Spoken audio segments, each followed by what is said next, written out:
What a month it's been. It's been absolutely frantic here, and September looks to be much of the same. Do you know, in August we had the celebration meal with my family that recognised 6 months of acquisition here at Markenfield. It doesn't seem like 6 months, really. It's flown by. But in that time we've done so much. We've got walking to work for a start to be a fine art. 35 minutes each way. We have built the Aviary from scratch with the existing frame, obviously. And we have put in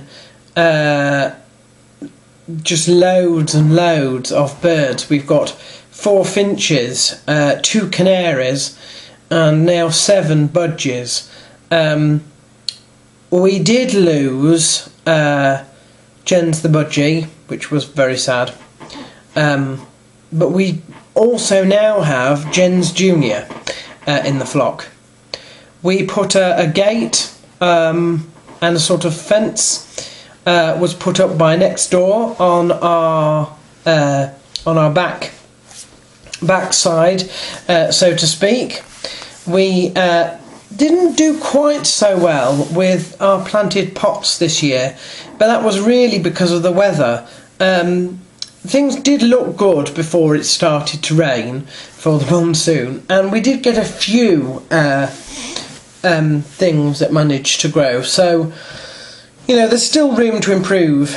Now, work on the front garden was delayed, and you'll remember that it was delayed primarily. Well, we started very early. We cleared some of the bottom, what's become the patio area.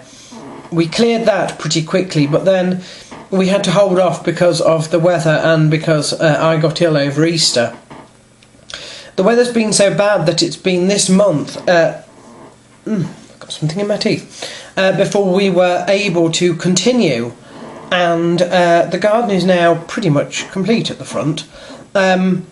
Obviously this is a work in progress that will grow over the next, you know, however many years I'm here. What I've tried to do at the moment, now that it's built, is put stuff in that I know I like, and stuff that will spread to create ground cover, so that I don't need to keep weeding it quite so often as perhaps I would if I was just planting individual plants. But the idea is that as we buy more plants bit by bit over the coming years, we can cut sections of this ground cover out and put these plants in. So it's more like, you know, it's more like trying to get a carpet down and then putting the furniture where you want it sort of at a later date. But of course this carpet takes time to grow, and I've put quite a lot of money actually this month into creating that. The top terrace has been, that was sort of the second thing that was done after the patio. I've planted up more or less properly. I am considering putting some feature at the top there, some architectural feature, I don't know, sculpture or something, I haven't decided.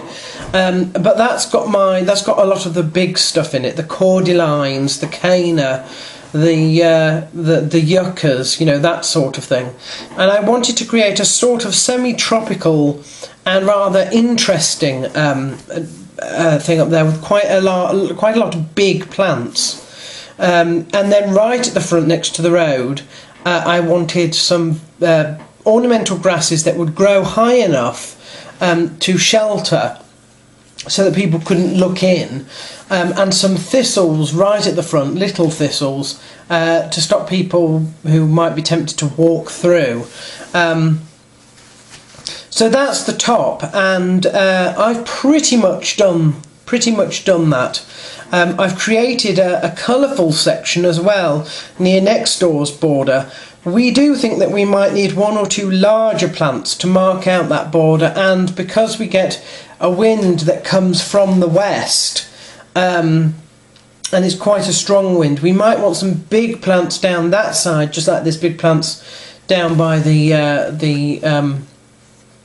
path, to try and shelter the top. But that's not something that I'm worried about too quickly. The rockery area and the little round, and then the rest of the central terrace is mostly for succulents and for bulbs, and for, I planted some peony pods there, but whether they grow or not I don't know, and heather and alpines, and I've planted little ones of those. The only thing left to go in now is the alpines. I've got about £10 to play with left on the budget for, you know, this. The bottom is stuff that we're going to have to save up for, and that'll be some sort of permanent bench out there or something to sit on.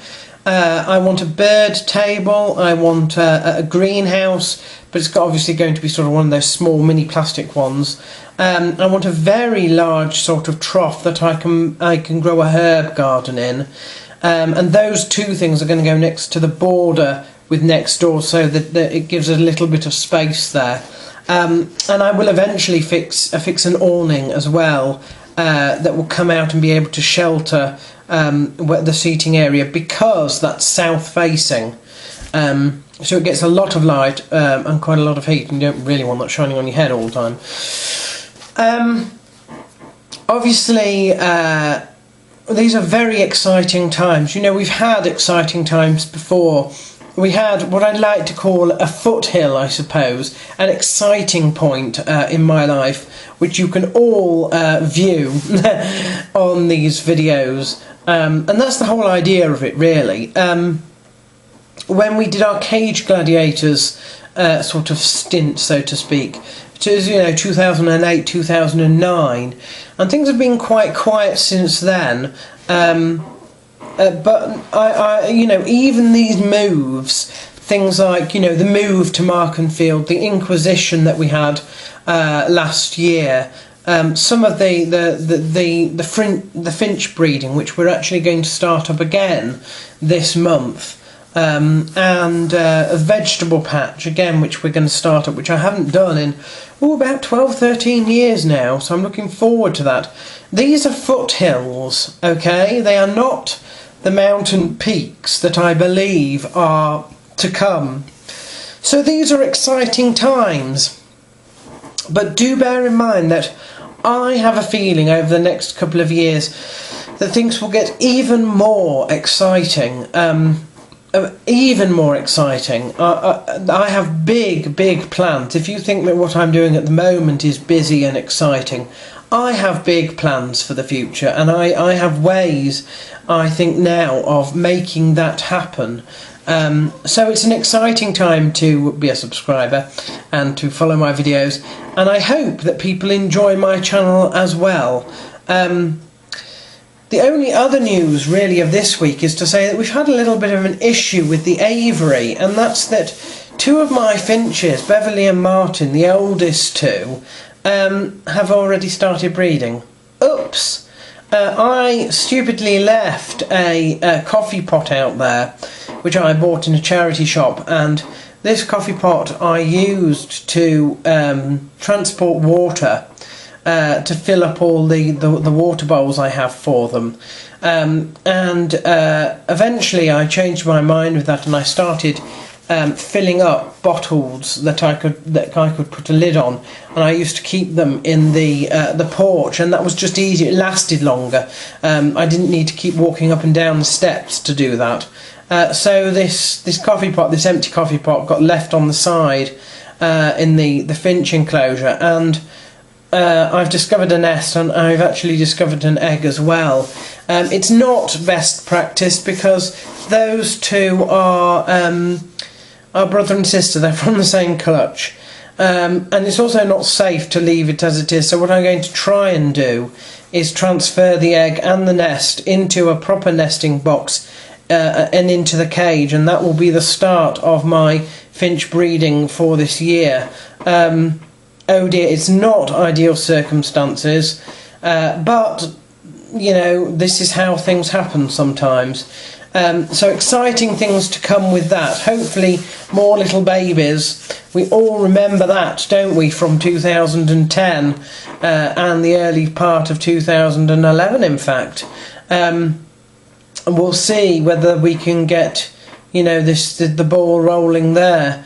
So these are exciting times, very exciting times. But I believe just the foothills of what's to come, really.